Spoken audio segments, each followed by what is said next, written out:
Turvapadi on hea abimees, mis kokkupõrke korral väldib teid põrkumast vastu rooli, armatuurlauda või esiklaasi. Kuid turvapadi on ohut ainult siis, kui teie turvavöö on õigesti kinnitatud. Nii juhile kui sõitjale on väga ohtlik istuda turvapadjale liiga lähedal, sest see avaneb väga suure jõuga. Turvapadi on mõeldud täiskasvanute kaitseks.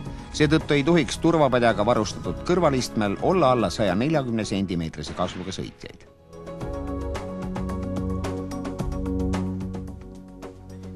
Kui autos on ka kõrvalistuja jaoks turvapadi, siis on lapse sõidutamine sellel istekohal seljaga sõidusuunas olevas turvahällis või turvaistmes keelatud.